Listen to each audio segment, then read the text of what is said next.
안녕하세요. 조용히 쌓는 부입니다. 배당을 받는 것과 스스로 매도해서 현금을 만드는 것, 어느 쪽이 더 낫냐는 질문에 아직도 답을 못 정하셨다면 그 고민이 수익률의 문제가 아닐 수 있습니다. 자가배당이 이론적으로는 맞다는 건 알겠는데 그게 나에게도 맞는 방식인지 잘 모르겠다는 분들, 오늘 그 판단 기준을 함께 정리해 보겠습니다. 그럼 이제 시작합니다. 배당 투자를 하시는 분들 중에 어느 순간 한 번쯤 이런 생각을 해보셨을 겁니다. 굳이 배당을 받아야 하는 건지, 내가 필요할 때 주식을 팔면 되는 거 아닌지, 이런 생각이 드는 이유가 있습니다. 이론적으로 배당을 받는 것과 직접 주식 일부를 매도해서 현금을 마련하는 것은 결과적으로 같은 숫자를 만들어낼 수 있기 때문입니다. 이걸 자가배당이라고 부릅니다. 배당을 기다리는 대신 내가 원하는 시점에 원하는 금액만큼 주식을 매도해서 스스로 현금 흐름을 만드는 방식입니다. 배당금을 받기 위해 특정 배당주나 배당 ETF를 골라야 하는 것과 달리 성장주나 무배당 자산을 보유하면서도 이 방식으로 현금을 만들 수 있습니다. 많은 분들이 이 개념을 처음 접하고 나서 두 가지 반응 중 하나를 보입니다. 그럼 배당주를 굳이 살 필요가 없겠네 라고 생각하는 쪽과 매도하면 원금이 줄어드는 거 아닌가 하고 걱정하는 쪽입니다.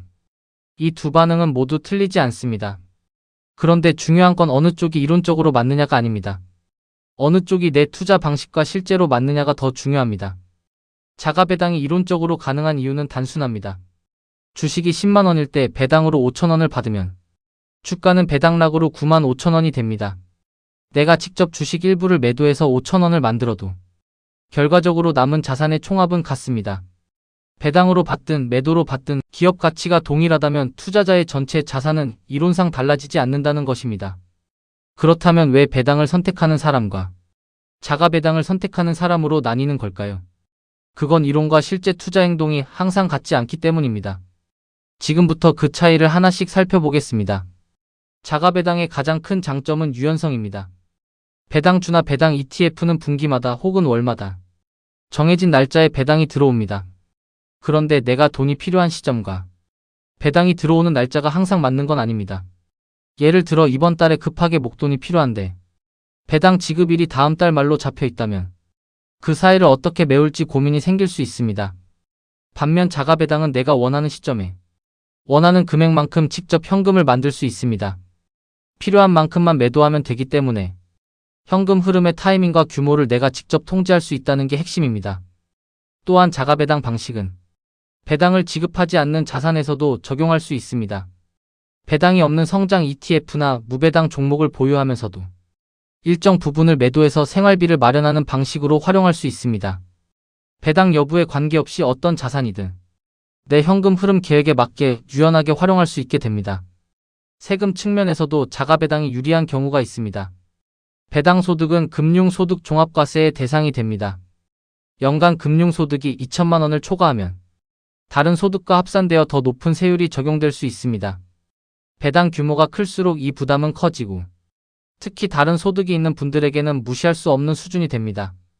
자가배당 방식에서는 매도 차익에 대한 세금만 발생하고 국내 주식의 경우 일정 조건에서 비과세 혜택도 받을 수 있는 상황이 있습니다. 자산이 커질수록 세금 구조를 어떻게 설계하느냐가 실질 수익률에 생각보다 큰 영향을 미칩니다. 이런 관점에서 자가배당은 세금 효율성 측면에서 분명한 선택지가 됩니다. 그렇다면 배당을 받는 방식은 어떤 장점이 있을까요? 배당의 가장 큰 힘은 자동성입니다. 내가 아무것도 하지 않아도 현금이 들어옵니다. 매도 버튼을 누르지 않아도 됩니다. 시장을 굳이 확인하지 않아도 판단을 내리지 않아도 약속된 날에 현금이 계좌로 들어옵니다.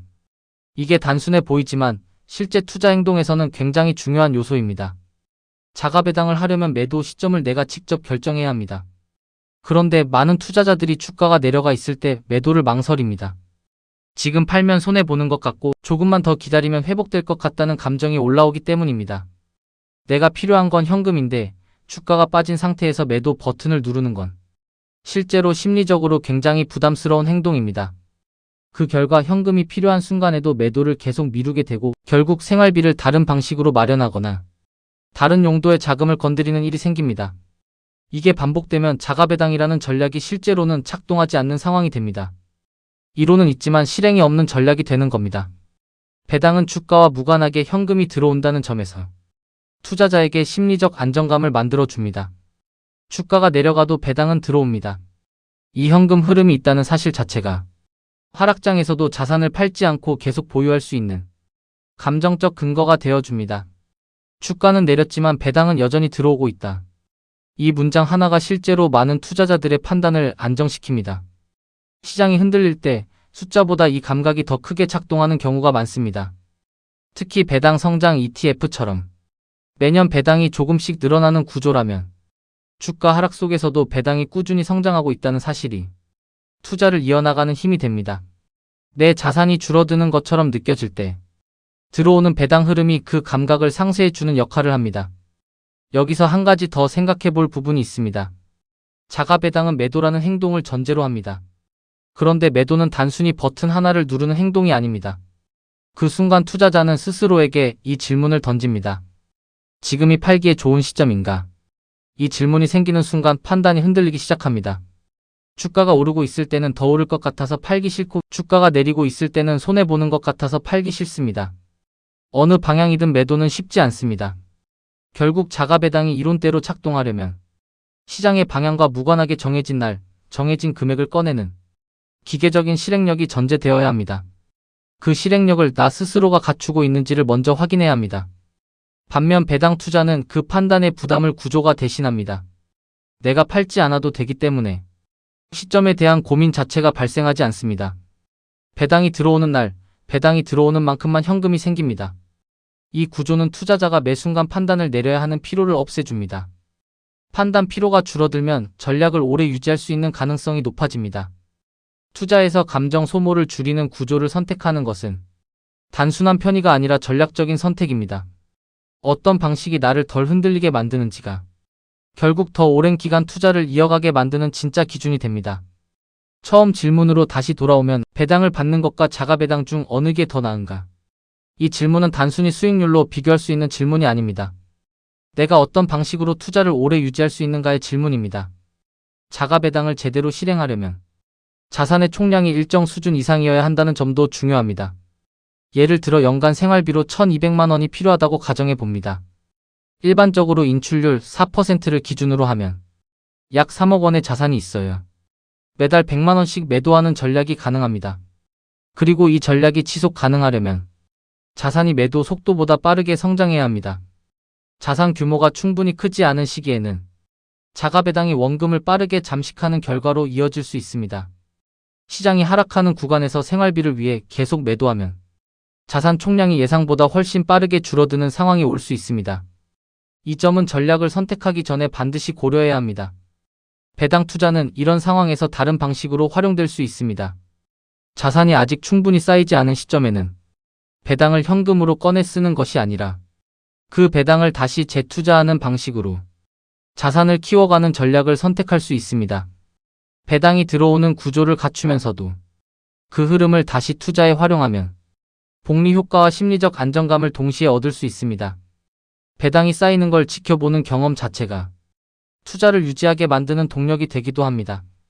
결국 배당과 자가 배당은 서로 반대되는 전략이 아닙니다. 자산이 쌓이는 단계에서는 배당을 재투자해서 복리를 키우고 자산이 충분히 쌓인 이후에는 자가 배당 방식을 활용해 세금 효율성과 현금 흐름의 유연성을 높이는 방식으로 두 전략을 단계에 따라 조합할 수도 있습니다. 지금 내 자산 단계가 어디에 있는지를 먼저 파악하는 것이 전략 선택보다 앞서야 합니다. 결국 이 질문의 핵심은 어느 전략이 더 이론적으로 효율적이냐가 아닙니다. 어느 전략이 나를 더 오래, 더 꾸준히 투자하게 만드느냐입니다. 수익률이 좋은 전략이어도 시장이 흔들릴 때마다 매도 버튼을 누르게 만든다면 그 전략은 장기적으로 나에게 작동하지 않는 전략입니다. 수익률이 조금 낮더라도 감정적으로 흔들리지 않고 꾸준히 유지하게 만드는 전략이 결국 더 좋은 결과를 만듭니다. 자가 배당이 이론적으로 효율적이라는 걸 알더라도 내가 그 실행을 감정적으로 감당할 수 없다면 그건 나에게 맞지 않는 전략입니다. 배당이 세금 측면에서 다소 덜 유리하더라도 매달 들어오는 현금이 나의 투자를 흔들리지 않게 잡아준다면 그건 나에게 맞는 전략입니다. 두 전략을 비교하는 것보다 지금 나에게 어떤 구조가 더 자연스럽게 유지되는지를 먼저 물어봐야 합니다. 그 질문에 솔직하게 답할 수 있을 때 전략은 비로소 실제 행동이 됩니다. 투자 판단은 이론이 아니라 내가 실제로 실행할 수 있는 방식으로 정해집니다. 기준이 서야 움직일 수 있고 움직임이 일관될 때 비로소 결과가 만들어집니다. 오늘 이야기가 그 기준을 조금 더 선명하게 만드는데 도움이 됐으면 합니다. 조용히 쌓는 부 마음이 편안해지는 투자 이야기. 이 영상이 도움이 되셨다면 구독과 좋아요로 함께 해주세요. 여러분의 투자 여정에 작은 힘이 되겠습니다. 오늘 내용은 정보 전달을 위한 일반적인 내용입니다. 최종 판단과 책임은 투자자 본인에게 있습니다. 오늘도 조용히 쌓는 부와 함께 해주셔서 고맙습니다.